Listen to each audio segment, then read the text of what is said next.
Good evening, everybody, and welcome to Tuesday Together Talk. I am Reverend Rebecca Burrow, founder and CEO of Building Reconciliation, Inclusion, Diversity, and Gender Equity. I am so excited that you all have decided to join me and my guest conversationalist on this evening.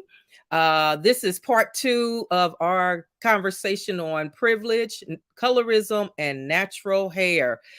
This has been a great conversation thus far. On February 7th, we tackled colorism. On tonight, we're going to tackle natural hair. And I'm excited to be here with you all because, of course, this I believe last year, Black History Month, we really didn't get the opportunity to do anything much for Black History Month as I was spending time healing. So this year, here we are, 2023, Black History Month. Now, listen, you all know the rules for this conversation. We have our guest conversationalists coming in, but we also want to make sure that you are a part of the conversation. So please add your voice to the conversation by adding your comments in the comment section. If you're on YouTube watching or if you're on Facebook watching, please make sure that you contribute to this very important conversation for this evening. Now, thank you again for joining us. Before we get started with our guest, before I introduce you to our guest, I just want to real quickly tell you a little something or remind you about a little something that really triggered my thinking about this conversation for tonight. So most of you all remember in 1988 when Spike Lee's movie School Days came out, right? That movie was not only about waking us up to social consciousness concerning the injustices, apartheid in South Africa, systemic racism, but it was also about us having a conversation within the Black community about colorism and hairism. We had swept those conversations under the rug for far too long. And what Spike Lee did for us, he gave us an opportunity to sit down and talk amongst ourselves about colorism and hairism. So you all remember the scene probably very well. I do, when the girls showed up at Mama Riri's beauty salon. And as captivating and as well choreographed as the dance was between the lighter sisters and the darker hue sisters, the song lyrics is what really stood out to me. So I'm going to just read to y'all real quickly some of those lyrics, and then we're going to jump right into this conversation. Talking about good and bad hair, whether you're dark or you're fair, so you can go on and swear, see if I care, good and bad hair. Don't you wish you had hair like this? Then the boys would give you a kiss. Talking about nothing but bliss, then you're going to see what you missed. If a fly should land on your head, then I'm sure he'd break all his legs because you got so much grease up there. Dear, is that a weave that you wear? Your hair ain't no longer than, so you'll never fling it all back. You're afraid to walk in the rain. Oh, what a shame. Who's to blame? Don't you ever worry about that, because I don't mind being black. Oh, with your old mixed up head, I ain't ever gonna be your friend. Well, you got nappy hair. Nappy's all right with me. My hair is straight, you see. Soul's crooked as can be. Look what's getting you today. Look anywhere you please, not at the kitchen of yours. Mind now what you say. Talking about good and bad hair, whether you're dark or you're fair, so you can go on and swear, see if I care, good and bad hair. You all remember those lyrics, I'm sure, from that song. We all danced to it, and kind of at really it was interesting, the lyrics that they really helped bring about some ideas of how we considered our hair. So tonight, welcome once again to Tuesday Together Talk. Let's talk about the hair tonight. First, my first guest I'm bringing in is Marissa Price. Marissa, welcome to Tuesday Together Talk. How are you this evening? I'm doing well. Good, good. Marissa, tell us just a little bit about yourself. I am a originally from South Carolina. I am a mother of two and a wife of one.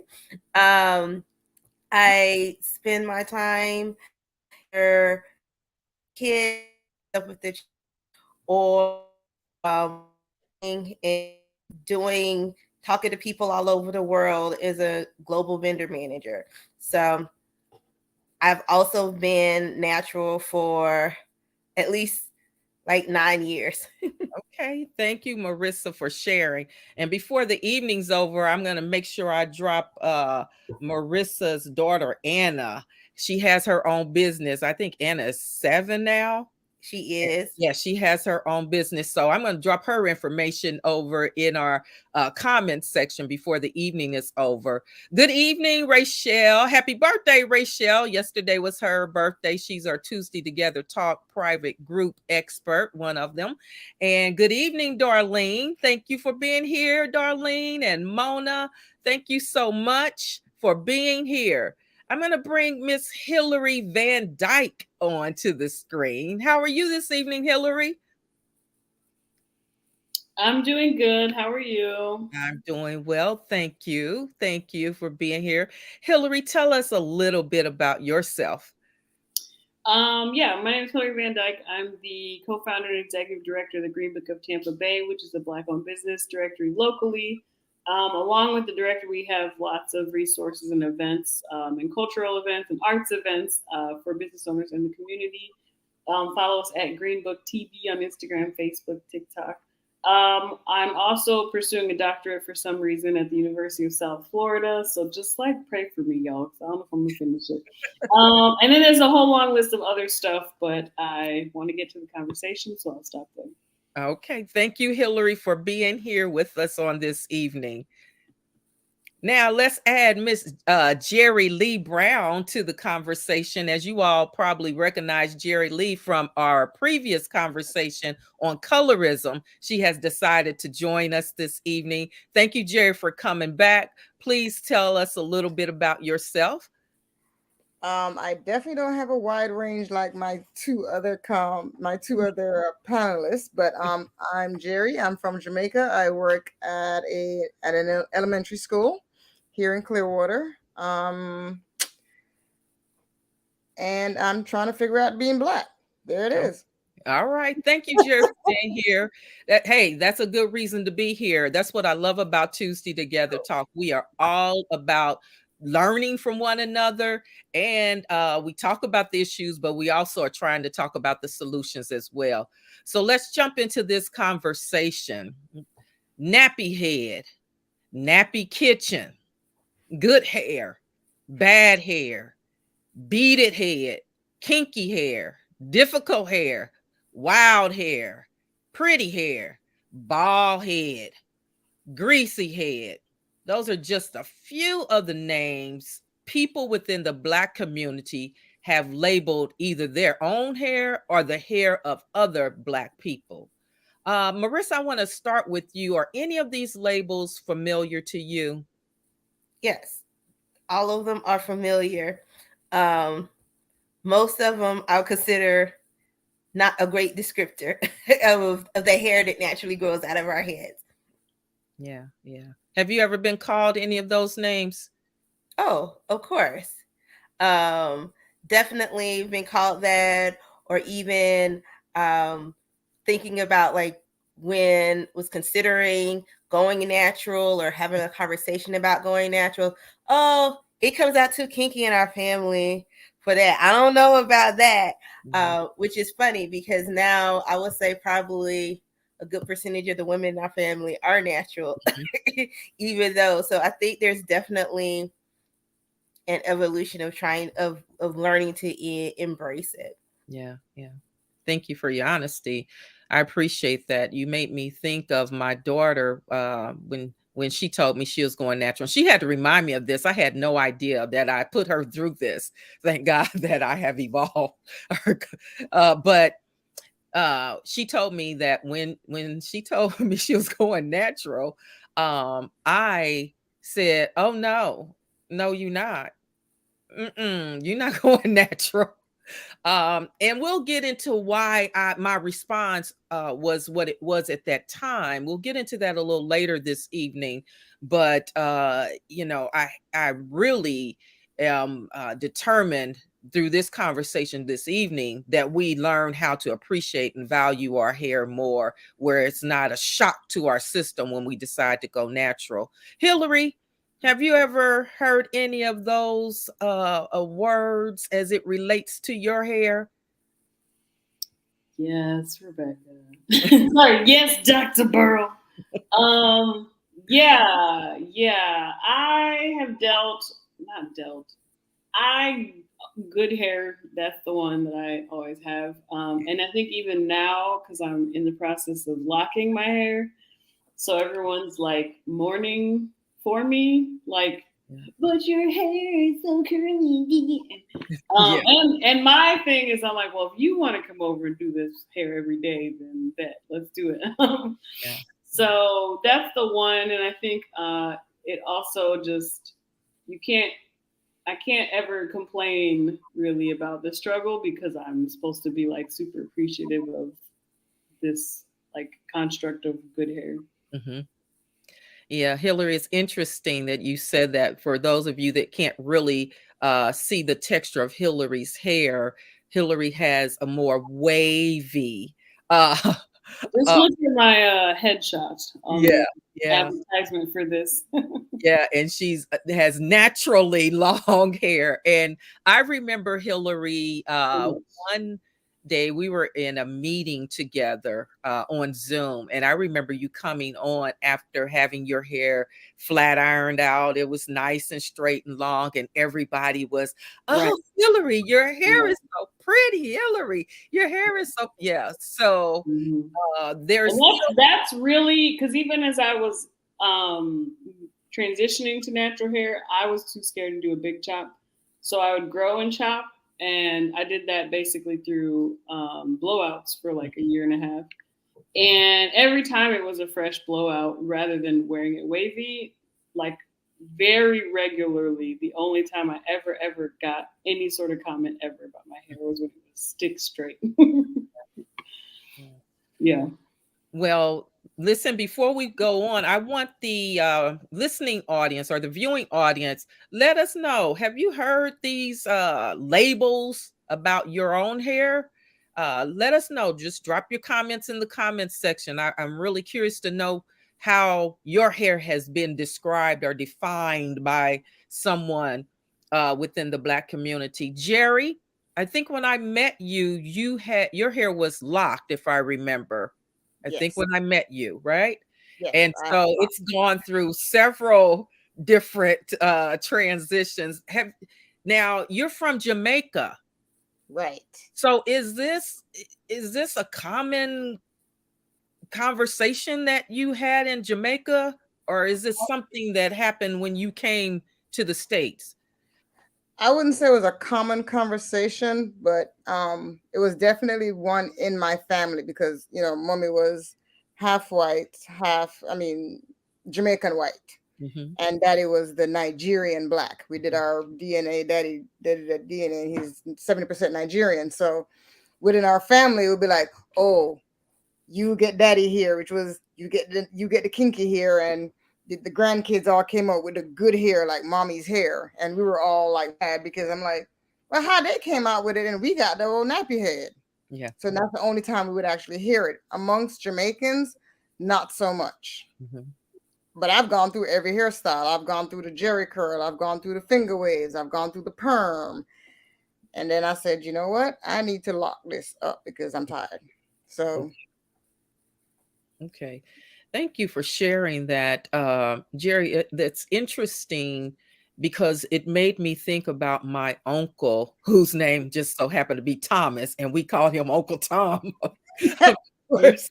Uh, but my father's side of the family tend to have more of a wavier hair pattern. And so it's interesting that my uncle, when people would be around him and say he had good hair, and he's like, I don't have, this is not good hair. And actually, I think in a sense, it wasn't that he resented his hair, but I think it reminded him too much of that European side of things. And so he was always adamant about, this is not good hair. You have good hair. The more coiled and tightly curled it was, the more he believed it was good hair. So that was an early lesson for me, although we still said he had good hair. So let's see. Sarah said I was called Napfro from a guy in high school because I ignored them. Oh, wow. Sarah, you're going to have to let us know a little more about that. Good evening, Ivan Wright. Thank you for being part of this conversation. I'm glad that you can join us, because the interesting thing, this hair conversation, it used to be where I think we thought of it just being a woman's conversation, but I see more brothers weaving and doing all kinds of stuff now. So we're going to have to talk about some of that tonight also. So,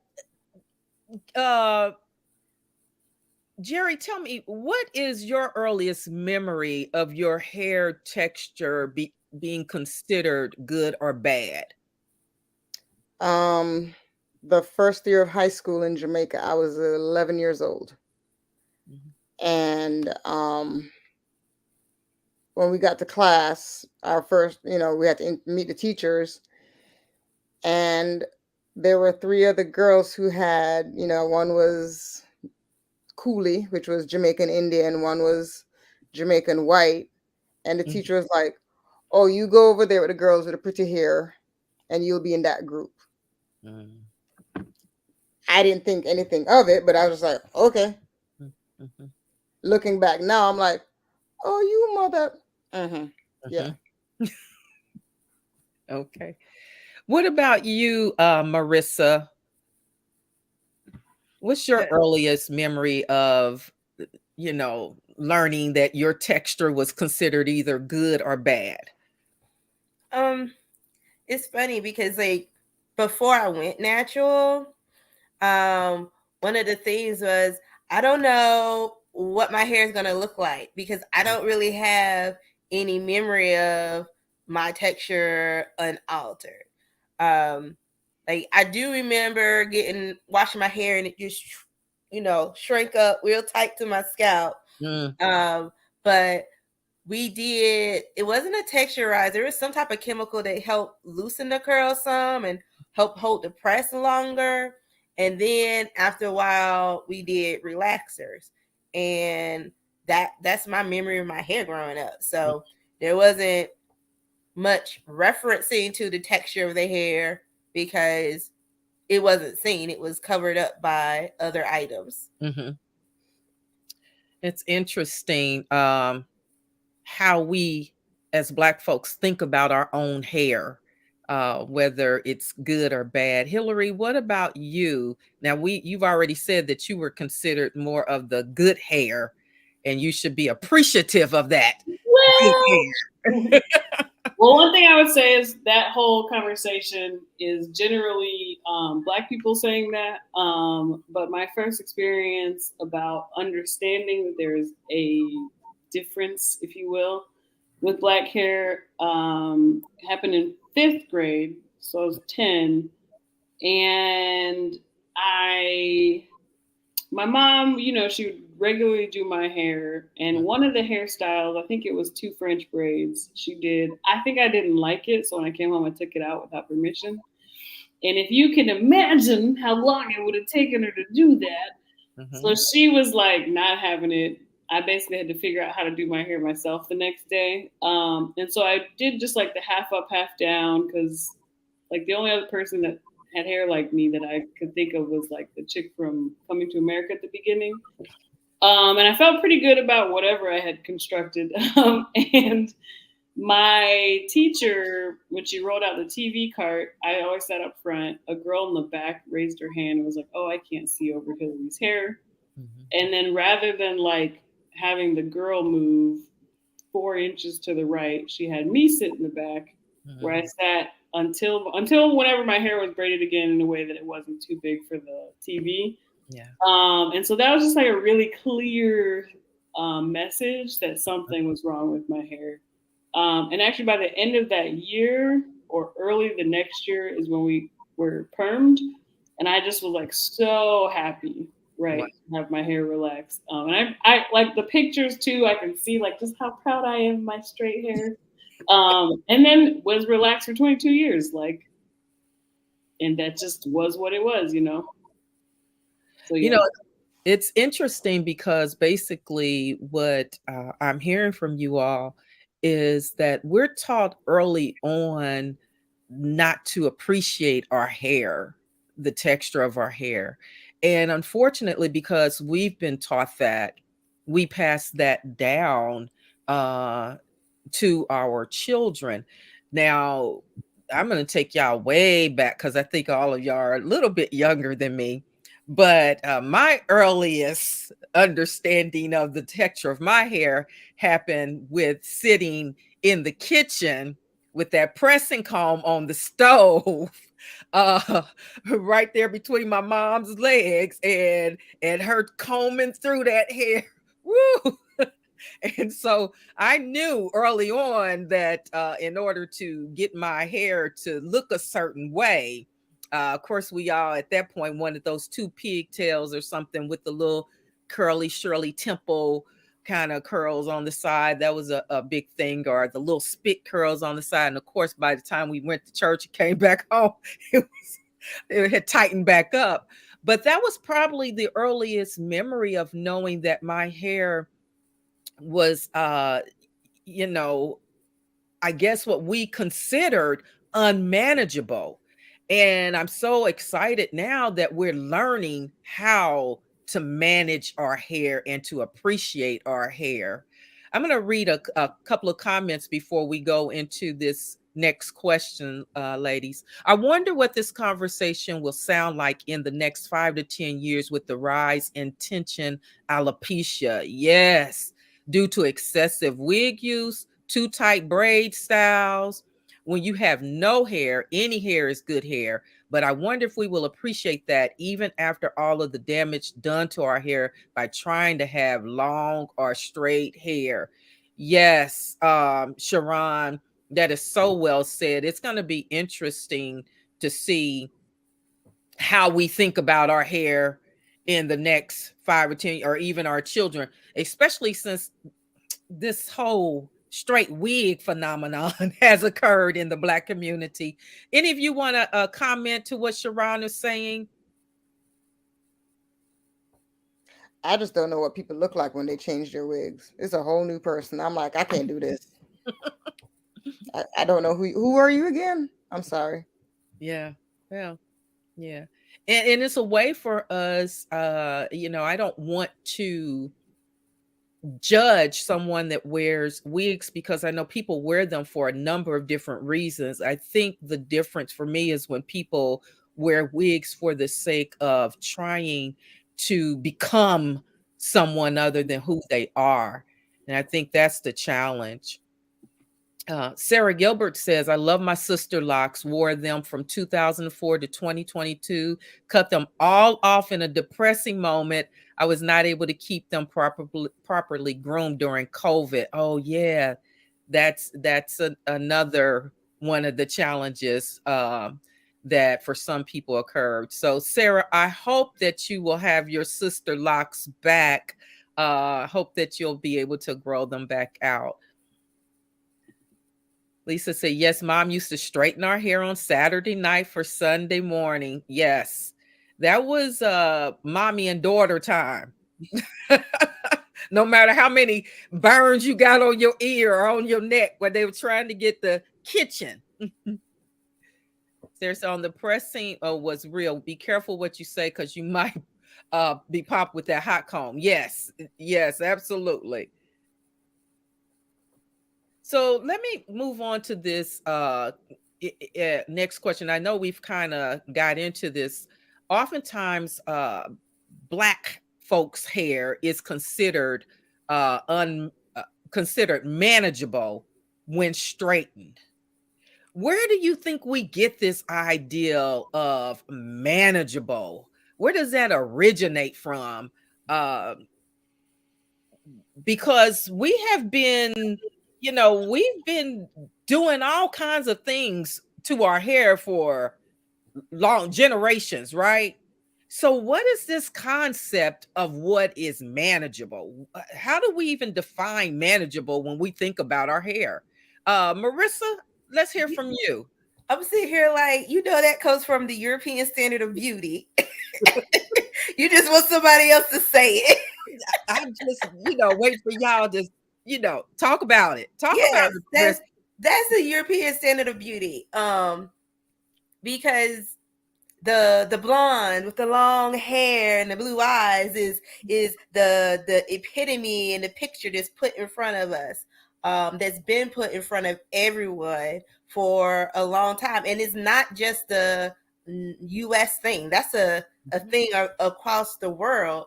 And that imagery and that standard and the association of straight hair is beautiful and manageable is like ingrained in our psyches, and we have to like conscientiously choose to undo your original programming to get beyond it.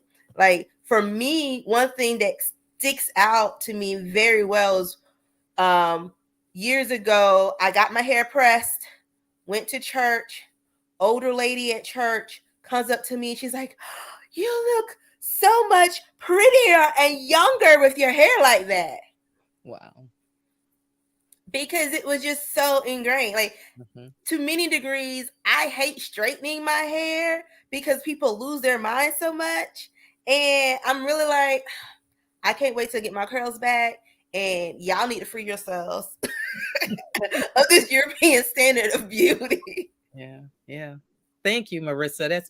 That's so well said that it is a European standard of beauty, and because we have brought into this definition of manageable, what's considered manageable or not. I think we sometimes get lost in how we consider manageable, where the origin of manageable hair comes from. Hillary, since you have talked about your hair being perceived as good hair, how do you think about this the manageability of black hair or the lack thereof? Ugh. First of all, yes, I definitely agree that when it's annoying when I would get my hair straightened in the comments. But the other part of it is I even feel like more beautiful, right, with the straight hair. And that particular piece of programming, I literally don't know when it's gonna go away, because I spent my whole life like with that compliment, if you will. And then I think about the fact that, like, even during Christmas break, I was doing some stuff for Green Book for like our Instagram. Anyways, it required me to go all the way back through our Instagram post, like from the beginning. And I had like this moment where I was gonna comb all the locks out because I was like, "Oh, I missed my waves." But I really had to sit with myself and think about like the reality of like this, how hard it was to deal with it. Because I'm not a person that likes to do hair. I don't do makeup. I'm just not that person. It's not for me.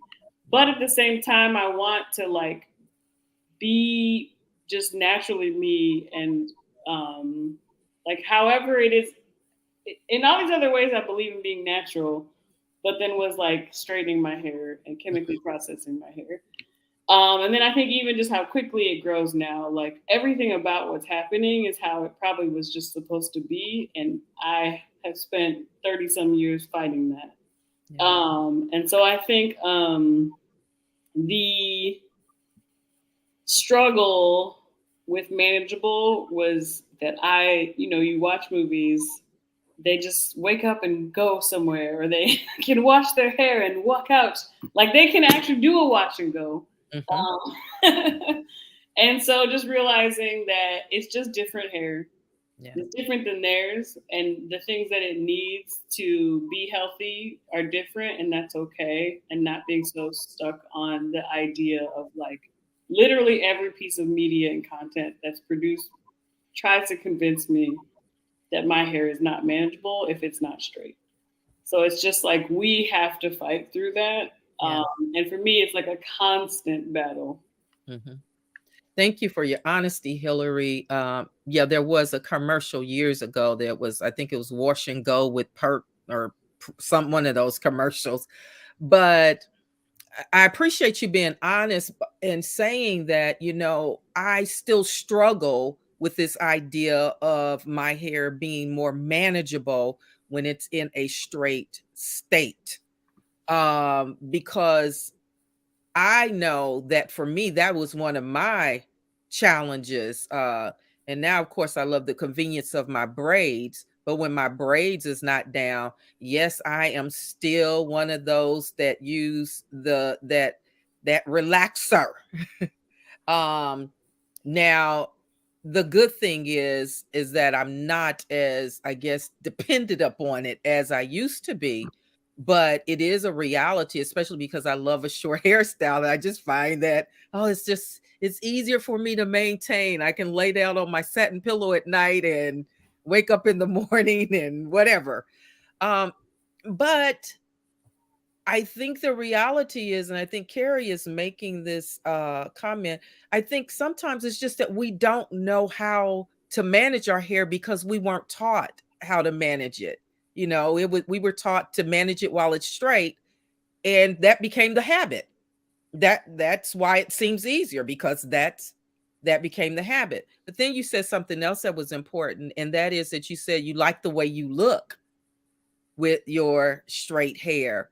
And so we have a tendency still to uphold some of those beauty standards, even if we know where they come from. We uphold some of those beauty standards that we resent because we know where they come from, but yet and still, it's how we have learned to picture ourselves. Jerry? Oh, sorry. I was gonna Yeah. just say one more thing. I just think about how often when I get my hair straightened, how much I'm just like, oh. Like just and it's all like so learned Yeah. behavior. But yeah, and it's like cringeworthy in my brain when I think about it. Yeah. Yeah. Yeah, and it's funny. So I wear protective styling probably 99% of the time. Mhm. And for me, wearing my hair in this natural state is more manageable than wearing my hair straight, because I tie it up at night, I pop it off, fluff, and I'm off to do my day. Versus if it's straight, I gotta wrap it. Then there's hair all over the floor and all these other things. So I tend to run to my new comfort zone of the protective style, because then I don't have to worry about all the other things. Mhm. I haven't even thought about the lack of hair everywhere. So you Yeah. just said that. Yeah. That is so true. Jerry, what about you? What I mean, I got nothing. I got nothing. I had dreads for 20 years. so do you consider your hair more manageable now then? Oh, it's extremely manageable. It's so manageable. I forget to comb my hair in the mornings. And I still get compliments. I'm like, appreciate you. Thank you. Yeah, yeah.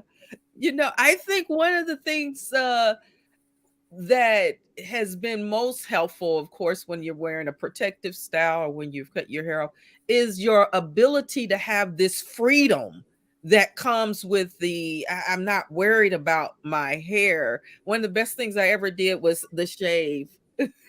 Because when I exercise, I'm not worried about what's happening to any of that.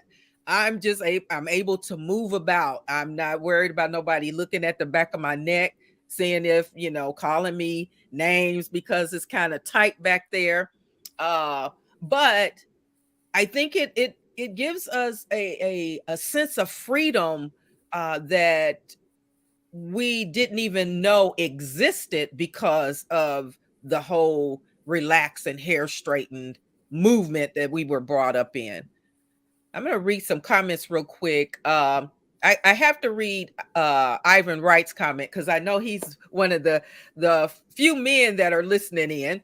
But he says, manageable. Any negative comment that can be assigned to those of color is heartily assigned by our cousins.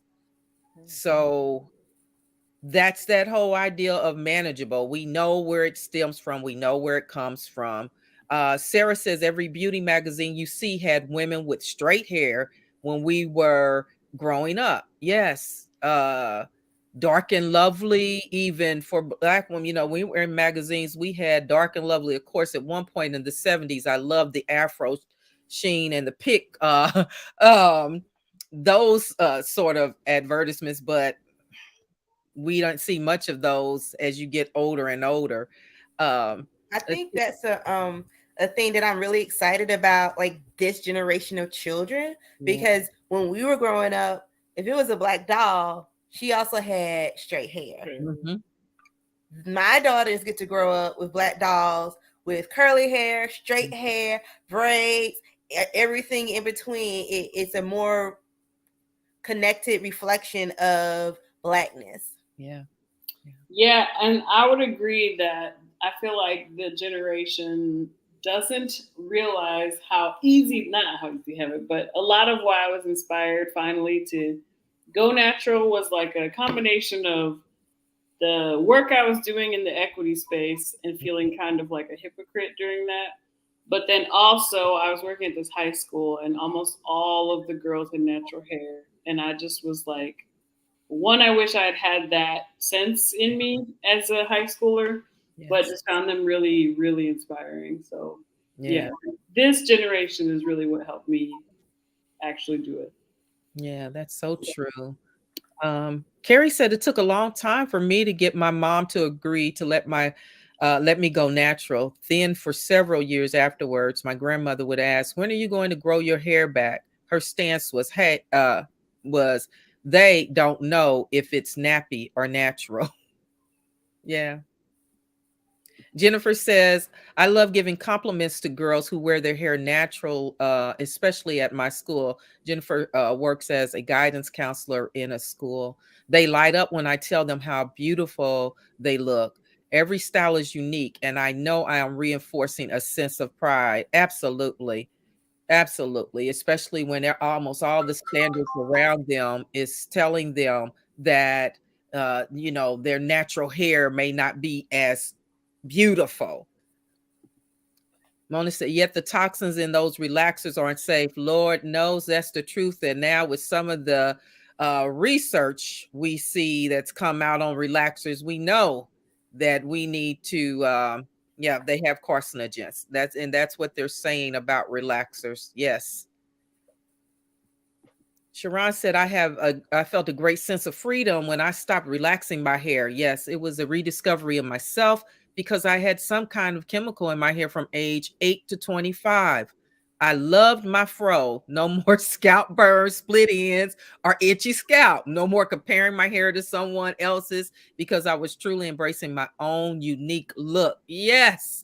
Even if it got wet, I didn't worry about it. I knew how to push it up into a puff and keep it moving. Okay, Rita. Thank you, Rita. Sharon hit that nail on the head when she Yes, said that you new did. growth, because that was something. Yes. When you used to get a perm in Jamaica, they said, "Ooh, you need to get that redone. You got a whole lot of nappiness showing." That was one thing we did say a lot. Yeah, it's amazing, that sense of self and discovering who you are, and then at some point, these beauty standards tell you that you're not beautiful. Yet there is something that happens when I believe a woman or a person steps into a space being their authentic self and being true to themselves, not based on what is considered beautiful by standards of folks that don't always even have an appreciation for our culture or our history. Yeah, it's funny because I did the extended transition too when I went natural. Uh, but I didn't realize that I had truly embraced wearing my hair Mhm. in its authentic state until I remember going to an in-person interview for a job, and I went ahead and got it pressed because I was like, I'm not gonna let no hair keep me from getting a job. Um, but at the same time, I felt like I was putting on airs the whole time Mhm. because I was projecting an image of myself that wasn't the image or the way that I navigated the world anymore. Yeah. And then come flip years later, I'm on the other side of the table and I'm interviewing someone, and the person who came up to the interview, straight hair, nice long weave, first day of work, big old fro. And I was like, that's not what I purchased. where did the other person go? Yeah. That was your representative. Now, I have done that before too, like with the interview. And I think the most recent time I did it, and I was like, all right, I'm not doing this ever again, was the first time Green Book had like a TV interview. I went and I got my hair flat ironed. And I just was like, what am I doing? What am I doing? Like, I'm on TV talking about a Black owned business directory and supporting Black businesses. And my first inclination was to go try to make my hair more acceptable for the TV audience. Yeah. and the reality is, it's not just a white viewing audience, it's Right. also Black folks Right. that are offended by natural hair, especially when it's in a public on a public platform such as the news or those sorts of things. So since we're veering into that direction, let's talk about I don't want to specifically go into the Crown Act, but I do want to talk about what the Crown Act represents to you, all related to your hair and in the workplace. Uh, do you feel that you have more of a sense of freedom related to what wearing your hair as you choose, or do you still know that there's some pressures to conform to that European beauty standard of straight hair? I don't feel I feel like most of the pressure is internal at this point, especially because just like you were saying, the representation, the dolls, the things that are on the news, TV, the types of people on TV with the types of hairdos, like every single hair do in the show Insecure was just giving me life. But I don't feel like the Crown Act necessarily was like what made me feel like I could do that. Mm-hmm. Okay. Yeah, I agree. I don't think the Crown Act itself changes anything. I think that freedom and that acceptance was already much in place before it came. I will say about 10 years ago when I was transitioning, working in corporate America as a consultant, popping up in various work environments, initially I did feel some type of way of, I want to make this transition. I was very conscious at that point in time of what are the things I'm putting in my body. Relaxer is no longer the right choice for me. But I wanted to make sure that I still had a professional look. I didn't want to appear ungroomed and all of those things. But a lot of it was, as Hillary said, internal. And as I became comfortable with my hair and how to style it and how to do it and different ways of doing it and that whole education process, then I felt additional waves of freedom. So for me, the freedom was attached to my personal acceptance Mm-hmm. more so than the acceptance of others. Okay. What about you, Jerry? The Crown Act never really, it doesn't affect me personally because I mean, I did what I wanted. Mm-hmm. Um, I only, my family's watching this, but I only did my dreads because I wanted to irritate my father Mm-hmm. because he was a police officer and growing dreads in Jamaica was you were rebelling against the government. So that was my rebellious mode, like, aha. So, yep. And then, after a while, I'm like, it's really heavy. And it's hot. Yeah. It's hot when you move to Florida. So I was like, I'm good. 20 years later, I'm like, okay, I'm done. So the Crown Act to me wasn't, I didn't feel a push Mm-hmm. internally for me. Okay. I want to say, I don't want to. I'm with you, Jerry. I don't want to be like I'm family and the things because I don't know who's watching. I knew that when I told my mom I was going to lock my hair, it was going to be an awkward conversation because she was like dreadlocks. But I think she's gotten to a place because she started asking questions about the process. So I think she's getting there. But one thing I'll say, it's sort of like how Juneteenth is now a federal holiday, but we didn't need that federal holiday to do what we've been working towards doing anyways. So it's good that they finally were like, oh, that's kind of messed up. But it came of the fact that we already had been fighting for that acceptance and really resisting and demanding it anyways. And so when it came around when we already were sort of making that a thing. Yeah. It's interesting as I'm listening to you all. I remember when I was in my earlier days of ministry, I was told by several people, please don't cut your hair short and wear it like, short in the pulpit like some of these women, because, most of those women want to be men. I That was was, not one of them. huh? I was not one of them. I wanted you to wear the short hair all the time. No. but but and it happened more when I was in Indianapolis. There was this stigma that came with a woman in ministry, and there still is a woman in ministry with short hair. We're already taking space in a male dominant profession, and now here you are wearing your hair short too.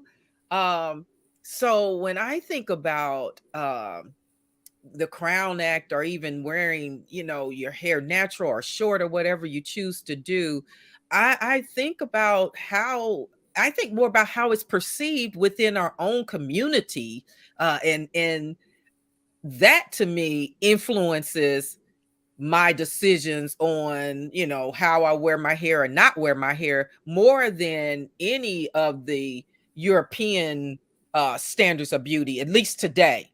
Now it's more about, boy, how are my folks gonna see me? That has a major impact on how my own people see me and see my hair. So let me get to a couple of these comments here. Sarah said, when I first got my sister locks, the length was about 1.5 inches. When I cut them off, they were mid thigh length. They were really long. So the myth that black folks' hair doesn't grow is a lie. Right. Your hair looked good short. Thank you. Thank you, Sarah. See what I'm saying? How our people do us? Our people will let you know. And so that impacts. Now, Sarah, I'm going to go here and cut these braids out. I'm just playing. We are our Don't own play like that. worst critics. I heard it from you, Jerry. I agree that individuality, we have to overcome a lot of the unprofessional, untidy messaging that we have been ingrained with. But I do believe there's still bias to overcome in the workplace with people who do not understand our hair or why we would want to wear our hair in a way that is different from theirs.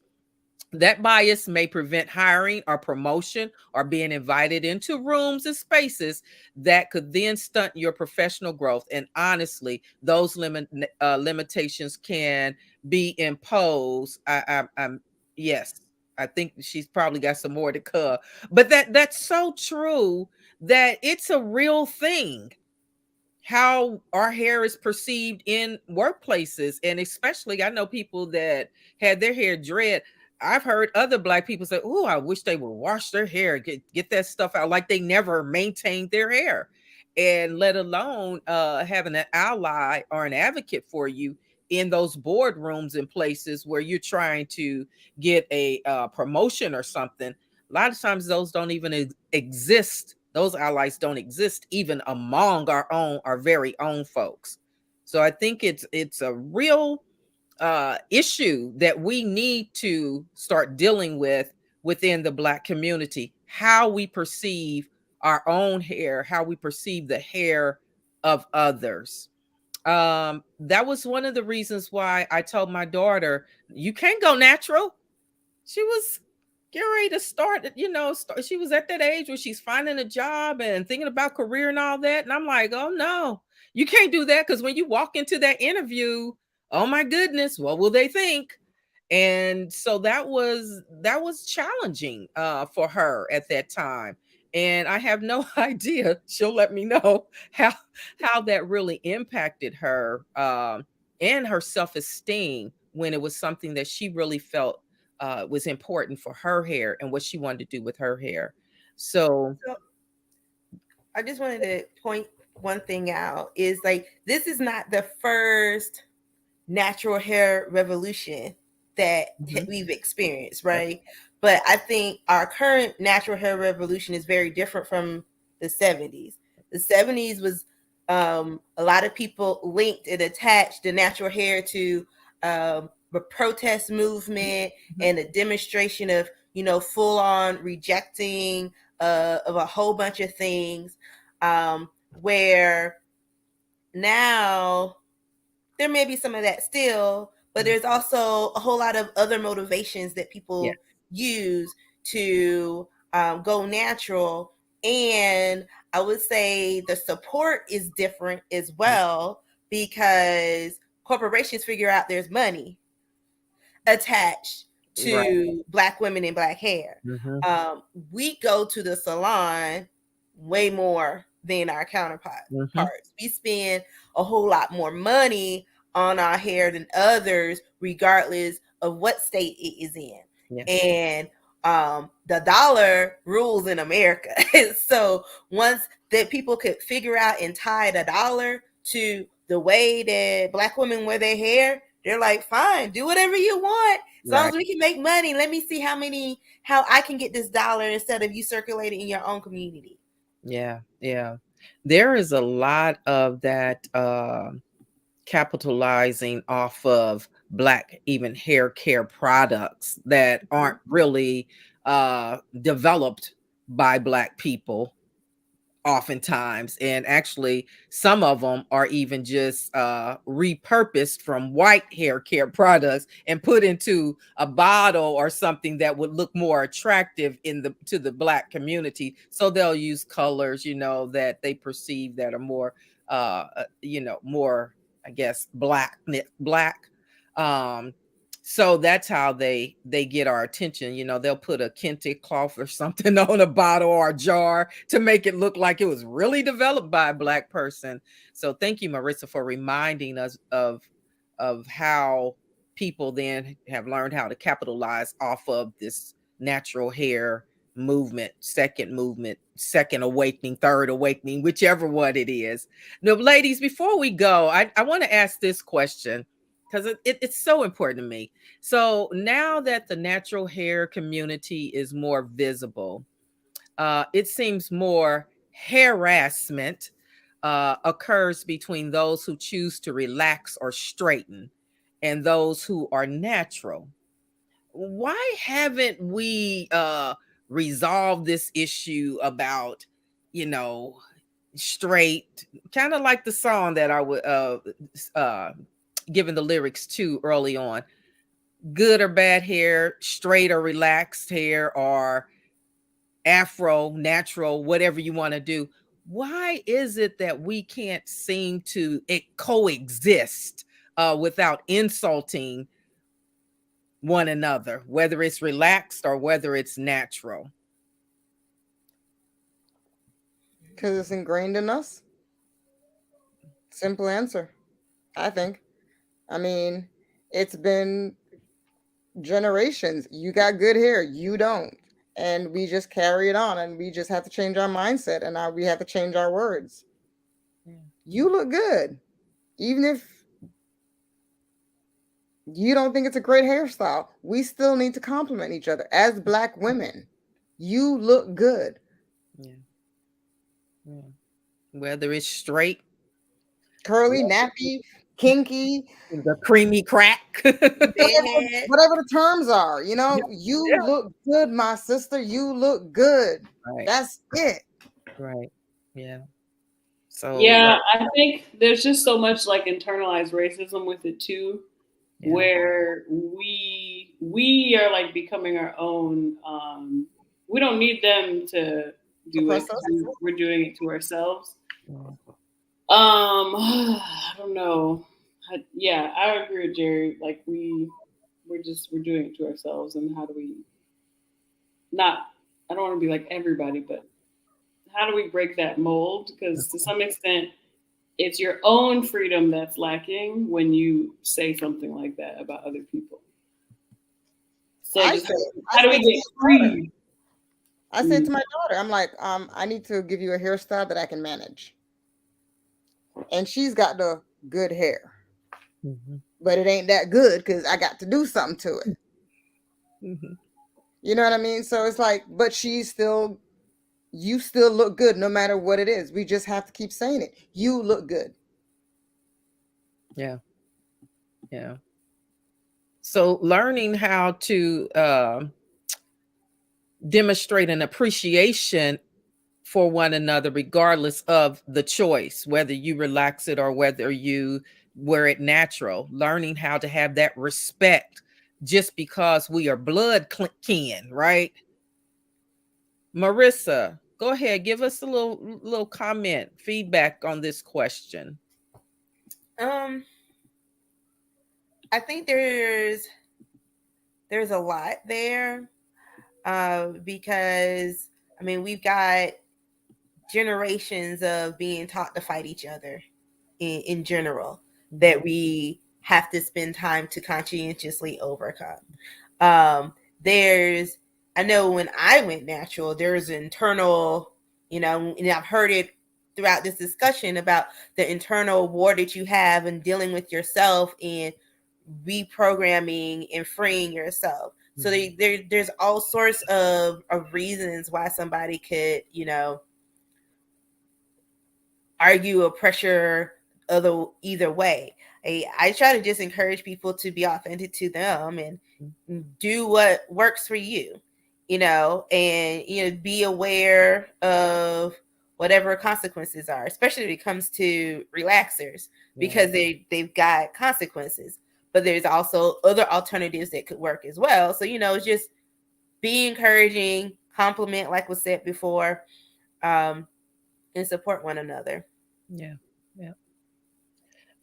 I think that is where the solution lies, is that we learn how to love who we are. And I said this when we were talking about colorism. We have all of these incredible hues that come with our blackness and our skin tone. And it's the same thing with our hair. We have all kinds of textures. Hillary's might be a little wavier than mine. Mine curls a little tighter, but I can appreciate Hillary's hair. And in turn, I can imagine she can appreciate my hair. That's something we have to start teaching our youngest children, our babies, because this hair thing and this skin thing attacks our children at a very young age, because it is imposed upon them by external forces, whether it, like Hillary had talked about earlier with the teacher in school, whether it's even in the church, or whether it's on the job, wherever it is. We have to learn how to demonstrate an appreciation for who we are and how we're diverse group of people. We have diversity within our culture. And so there has to be an appreciation for that. And I have to be totally honest with you. I am just at this point in my older years of being able to appreciate a little girl's tightly coiled hair, where at one point it was like, gosh, why won't the mama do something to that baby's hair? There's now a recognition of what that hair represents. That's the power of it to me, is what it represents. And more importantly, how this child learns early on how to grow up and love who she is. Mona says, I've seen the struggle as less of an issue within the last 5 to 10 years, thanks to Black girls, women on YouTube teaching their community how to create our products and wear beautiful protective hairstyles. Yes, there is a lot of teaching that we're doing. And that's one of the benefits of social media, until they start making you, till folks start making you feel bad because of how you wear your hair. Carrie says, by the way, our daughter was listening in on this conversation and said she doesn't understand why we are having a hair conversation. So that could be a good thing, right? That she's like, I didn't know The this door's was open now. right. Hey, just so you know, Anna's bracelets, please make sure that you go over to Instagram and check out Anna's bracelets and buy from her. You can always come back to these comments and catch the Instagram page for her. Ivan says, no pun intended, but the roots of this problem run deep. Yes. How often do we hear from both sides of a mixed couple how they're going to have pretty children? With pretty Yeah, hair. pretty children with pretty Pretty hair. hair. Yes, Yes. yes. I am guilty of that. I will confess. Yes, that's a thing where people decide that they want to have interracial relationship or a child or something just because they think that child then will have good hair. Yeah. Sharon said, and take a moment for self-reflection before you say something negative about your sister. Ask, why are you about to make that comment? Check yourself and then correct it. Show love and positivity for whatever skin tone, hair texture a person has, and intentionally stop placing more value on one versus the other. Sharon, you also said something earlier about how you talked with Bailey about her hair. I missed that comment. Jennifer said earlier on, I love giving compliments to girls. Oh, we already read that comment. But I think it's so important that we do learn how our ability to lift one another up is inside of us. We have that power. That's our power to do so, is that we have to let go of some of this old stuff that we worry so much about and start thinking about who folks are on the inside. Listen, there are some folks that got straight hair and lighter skin and act like the devil. There are folks with dark skin and straight hair or tightly coiled hair, and they act like the devil. So it's not about what you look like as much as it is who are you as a human being and what are you contributing. And that's what we need to be more focused on. At least I think so. Which goes back So to my first segment where I said all we need to do is love one another. yeah. You made it real simple. Sharon said, I've made a concerted effort to praise my daughter's hair in all of its forms so that she appreciates it, whether it is straight braided or in a big afro. And Bailey's got lots of hair and it's beautiful too. Lori Clark said, hey, Lo, how are you? Good to see you. Well, see you this evening. Be the best you. Absolutely. I want to thank you all for this great conversation. I have thoroughly enjoyed it. Next week, we come back and we talk about privilege, colorism, and natural hair. We're going to take them all on. We also are going to tackle Rachel's questions that she had in week one, which was about the fashion industry and colorism and natural hair. So before y'all check out, I want to make sure that you all know that we have something really exciting getting ready to happen. And so I want you all to check this out real quick before I let you go. Okay.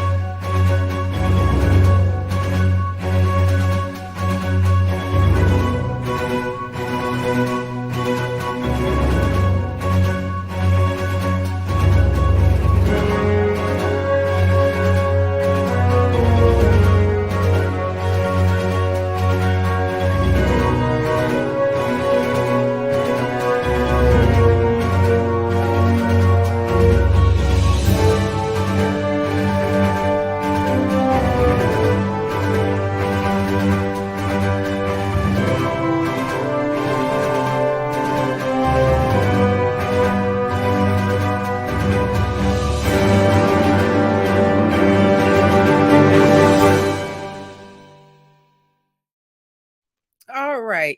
So thank you all so much again for being here on this evening. Any closing remarks, ladies? I know we are a little bit past our hour.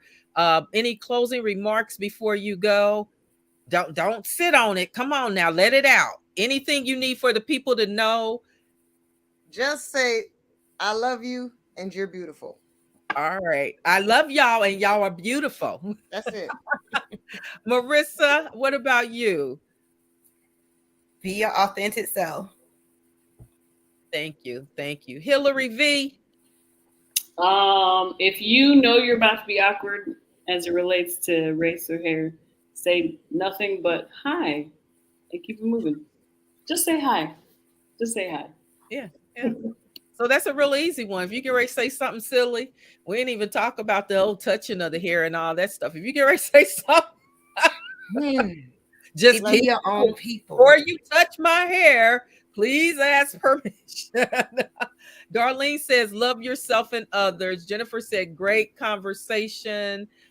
Thank you all so much. Good hair and pretty skin. That's what we are, all of it. So thank you all so much, ladies. I'm gonna ask that you just hang out with me for a couple of minutes in the studio as we say good night to our audience. Thank you all for joining us. Remember, I'm Reverend Rebecca Burrow, founder and CEO of Bridge. You can always follow us on www.reconciliationandequity.com or on Facebook at Reconciliation and Equity, Instagram and YouTube at Reconciliation and Equity. You get it? You get it? You hear it? At Reconciliation and Equity.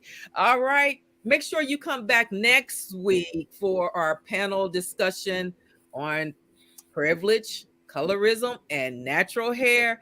Good night, everybody.